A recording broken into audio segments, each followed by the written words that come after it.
कुंज बिहारी श्री हरदास जय श्री राधे। तो आज है बलराम जयंती यानी कि दाऊ दादा का जन्मोत्सव। हमारे ब्रज के राजा, कहा जाता है कि जब भी आप सुबह उठें और शाम को जब आप सोएं ब्रज में, तो दाऊ दादा का स्मरण जरूर करें, उनका धन्यवाद जरूर करें, क्योंकि वो ब्रज के राजा हैं और आपकी हर इच्छा हर मनोकामना वही पूर्ण करते हैं।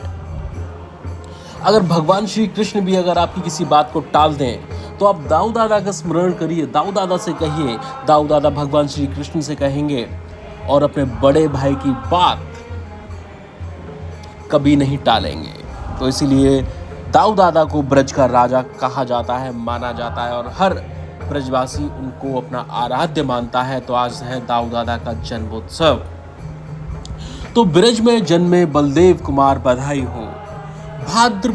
भाद्रपद मास की शुक्ल पक्ष की छठ को जन्मे थे दाऊ जी महाराज। 19वें अवतारों में यदुवंश में बलदेव जी प्रकट हुए। गर्ग संहिता में देवकी के 7वें गर्भ में बलदेव जी का आगमन हुआ। वसुदेव जी की दूसरी पत्नी रोहिणी जी कंस के भय से गोकुल में नंद बाबा के यहाँ रहती थी। योग माया ने देवकी के उदर से 7वें गर्भ को खींचकर रोहिणी के गर्भ में संकर्षित कर दिया, यानी कि ट्रांसफर कर दिया। देवकी का 7वां गर्भ हर्ष और शोक वाला था। 5 दिन बाद भाद्रपद के मास के शुक्ल पक्ष की षष्ठी को, तिथि स्वाति नक्षत्र बुधवार थी। मध्या के समय तुला लग्न में 5 ग्रह उच्च थे। रोहिणी के गर्भ से नंद भवन में बलदेव जी अवतरित हुए। प्राचीन इतिहास है कि बलदेव जी की मूर्ति का दाऊ जी की विशाल मूर्ति कृष्ण के पुत्र, भगवान श्री कृष्ण के जो पुत्र थे, नाती ब्रजनाभ ने अपने पूर्वजों की स्मृति में ये स्थापित की थी। बताया जाता है कि द्वापर युग के बाद मूर्ति भूमिस्थ यानी कि जमीन में समा गई। ये मूर्ति पूर्व कुषाण काल की है। जी हाँ, निर्माण काल 3 से 4 हजार साल के बीच है। तो उसके बाद गोकुल में वल्लभाचार्य पुत्र गोस्वामी गोकुलनाथ जी को बलदेव जी ने स्वप्न दिया कि श्यामा गाय जिस स्थान पर दूध स्त्रावित करती है, यानी कि दूध को निकालती हैं, उस भूमि में प्रतिमा है। तो भूमि की खुदाई की गई और उस विग्रह को निकाला गया और कल्याण देव को पूजा अर्चना कर भार सौंपा गया, यानी कि मूर्ति को सौंपा गया। तभी से कल्याण देव को वंशज पूजा का सेवा अधिकार प्राप्त है। मूर्ति है करीबन 3.5 फीट चौड़ी, श्याम पत्थर की है और बलराम जी शेष अवतार हैं। वे त्रेता में भगवान श्री राम के छोटे भाई लक्ष्मण के रूप में थे तथा द्वापर में भगवान श्री कृष्ण के बड़े भाई बलराम के रूप में जन्मे थे।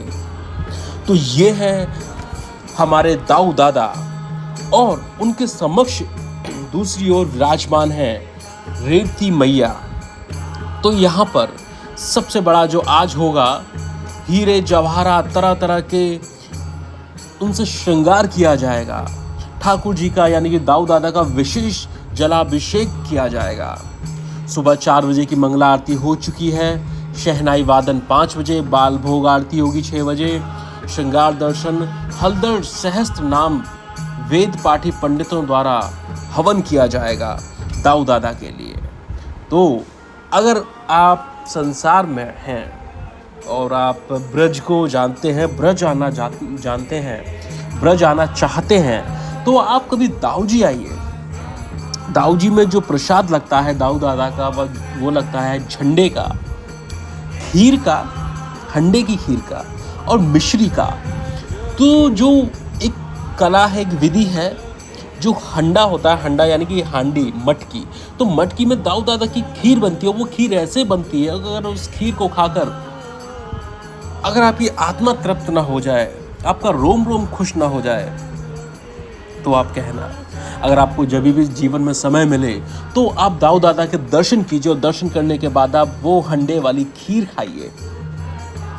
आपको पता चलेगा कि ब्रज के भोग और व्यंजन कितना अपने आप में स्वाद का एक परिपूर्ण ब्रह्मांड समेटे हुए हैं। तो यहाँ पर एक और परंपरा निभाई जाती है जो प्राचीन परंपरा है। दधी काधों महोत्सव होगा, इसे दधी काधों महोत्सव बोलते हैं। इसमें लाला की छींची के रूप में दही, माखन, हल्दी, फल, नारियल प्रसाद स्वरूप लुटाया जाएगा। शाम के 4 बजे मंदिर प्रांगण में यानी कि मंदिर के आंगन में झांकियों के साथ शोभा यात्रा निकाली जाएगी। धार्मिक मान्यता के अनुसार आज के दिन हल छठ का पर्व भी मनाया जाता है। इसी दिन चंद्र षष्ठी, बलदेव छठ, ललई षष्ठी और रंधन षष्ठी भी कहते हैं।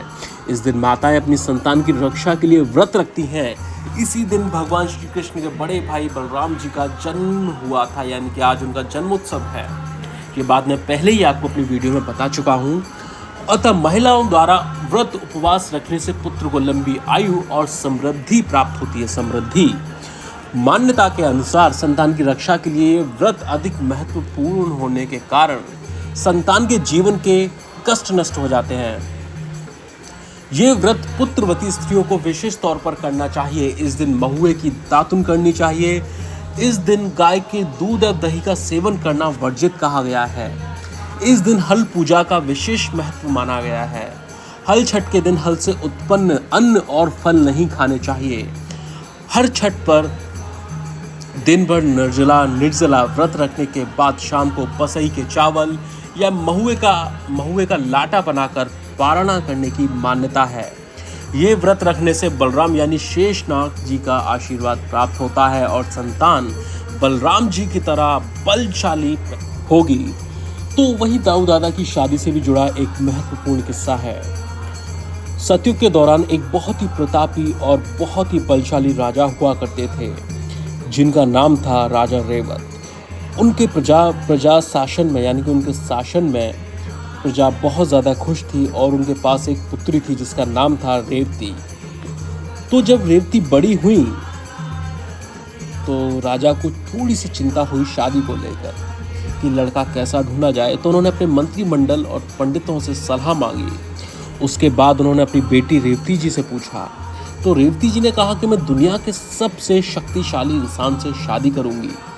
तो ये बात सुन थोड़े राजा सकते में आ गए। इसके बाद राजा रेवत ब्रह्मा जी के पास पहुंचे। तो उन्होंने उस अपनी टेंशन का अपनी जो बात थी वो ब्रह्मा जी के सामने रखी। तो उन्होंने बताया कि इसकी शादी सिर्फ एक ही इंसान से हो सकती है और वो है बलराम जी, जो द्वापर में मिलेंगे आपको। कहते हैं कि वार्तालाप के दौरान ही सतयुग और त्रेता युग बीत गया। उस समय ब्रह्मा जी ने रेवती जी को बलराम से मिलने की सलाह दी।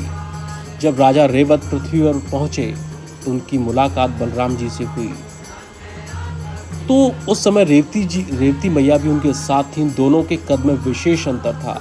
रेवती जी का कद बहुत ही ज़्यादा लंबा था और वहीं बलराम जी बहुत छोटे थे। ये देख राजा रेवत को चिंता हो उठी। तभी बलराम जी ने रेवती जी के सिर पर अपना हल रखा और हल के प्रभाव से रेवती जी की लंबाई